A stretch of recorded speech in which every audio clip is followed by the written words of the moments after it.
Hello বন্ধুরা, চলে আসলাম আর একটা ভিডিও নিয়ে। দেখো, কাটিং করার পরে লক্ষ্মী গাছ, লক্ষ্মী জবাটায় দেখো কত ফুল হয়েছে আজকে।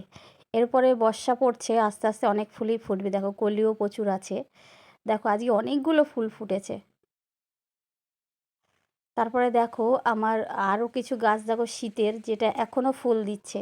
এই দেখো, এই দিকে আছে হচ্ছে তোমার সেলোসিয়া গাছটা। দেখো, এখনও ফুল আছে। গাছটা এরপর আস্তে আস্তে তুলে দেবো। আর এই দেখো গ্যাদাটা, গ্যাদাটাও ছোট্ট চিটি গাদার মতন হয়ে গেছে, কিন্তু এখনও ফুলছে। আর বাগানটা দেখো, এখনও চেরি টমেটো দেখো, পিটুনিয়া এখনও ফুটছে।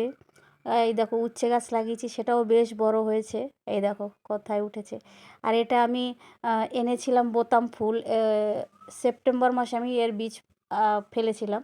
তো সেই থেকে আমাকে 1 মাস পর থেকেই ফুল দেওয়া শুরু করেছে দেখো। আর এটা আমি পরাগায়ন করেছিলাম জবার পুনে ভ্যারাইটি এটা। এটা একটা কলমও করেছি, কবে বীজটা পাকবে জানি না। এই দেখো, আমার আবার ধৈর্য কুলায়নি বলে আমি খুলে দেখলাম একটা শিকড় বেরিয়েছে, ওই জন্য আমি আবার বেঁধে দিয়েছি।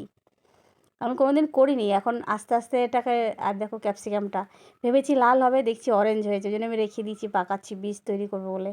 এটা আমার ননদ বাড়ির থেকে এনেছিলাম, এই বেশি দিন হয়নি, 9 তারিখে বিয়ে গেছে ভাগনার।